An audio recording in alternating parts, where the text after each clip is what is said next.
If you want to know that how you can restore your Google Merchant Center account or GMC suspensions, whether your account being suspended for misrepresentation, website or online store needs improvement, false advertising, personalized health advertising issue, or false statement, there are can be so many issues, which is why your Google Merchant Center account is being suspended, then you can hire me and my team through the link in the description. Now let's move forward on another amazing case study where we were able to restore another GMC account. This was a quick restoration, and I'm sorry I cannot show all of the details over here, but I'm going to show you a few of the details through which you can get an idea on what we did and how we got it sorted. This was a quick fix, and for those who don't know, we have around 160 plus checklists which we use to restore Google Business Center accounts, and so far we have restored hundreds and cases of GMCs, and you can find the majority of them on our YouTube channel as well. Not all of them, but the majority of the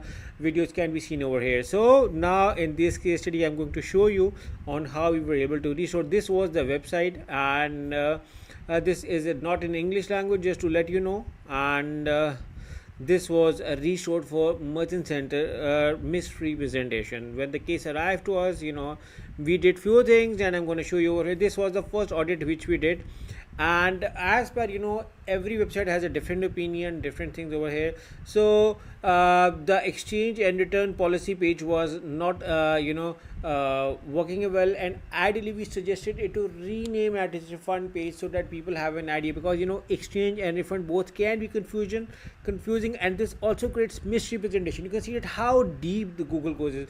And when we get in any case for misrepresentation representation, there are so many factors which we look around, and even we do the sample website checkout as well,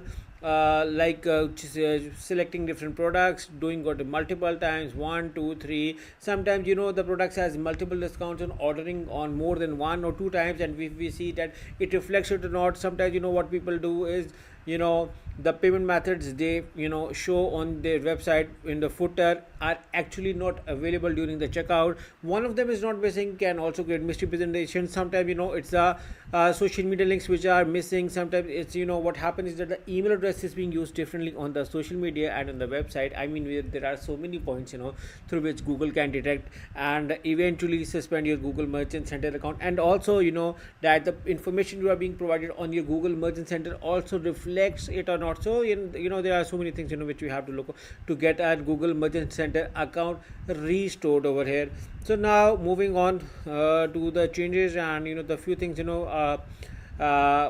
sorry, this was the first audit, and as I told you about this one, there were some pages missing as well. Refund policy, return payment policy, frequently asked question, disclaimer, do not sell information, collection, exchange policy, and search as well. Search was recommended but not compulsory. Even we do trial phones to the number mentioned. We do the track my order thing as well to see everything is working on the website. There were a few things missing on the contact us page. We used to see if the email address is working well or not.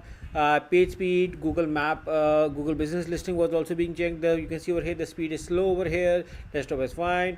And the about us, it was using a generalized information, because that the plagiarism also can cause your suspension. So we look for that as well. And there were few things other changes as well on the website. Sometimes it's extra spacing which need to be removed. Some information need to be added on the privacy policy page, shipping policy page information, refund page, so checkout page, terms of service pages. Some placeholders were also found. So placeholder is actually a coding issue, so that thing was also need to be fixed. Also we suggested adding all policies at the checkout so customers can know everything before they even sign up for the customer. And other change which we did was of adding a logo at the checkout, and some backlinks were over there on the website, and some missing pages were still over there. After sorting out all these issues, and the speed was also being optimized for the computer as well as the mobile. Again you need to see few things. Whenever there is a GMC cases arise to us, we have a dedicated team who works with the Google in opening a support channel. Plus we look for an audit, so we do multiple things simultaneously to make sure that your project gets approval as soon as possible. We also see Google search console for issues. So many things are going on, and suddenly what we get is an approval for our client. Over here you can see over here the GMC, and this was being notified by the client that from 12th November onwards we got it approval. You can see over here the disapproval time over here as well. So yeah, this is another successful case study regarding Google Merchant Center GMCs being restored. So yeah, I'm happy that this is a teamwork, and this wasn't possible without the team and the help of the client. So yeah, we look in case if you want to hire us for Google Merchant Center restoration, Google Ads disapproval, Google Ads being suspended, or Google Ads being disapproved, or Google Ads management, you can hire us. Google Ads audit, you can hire us for so many things, yeah, through the link in the description, and we look forward working with you. Thank you for watching. Take care and bye bye.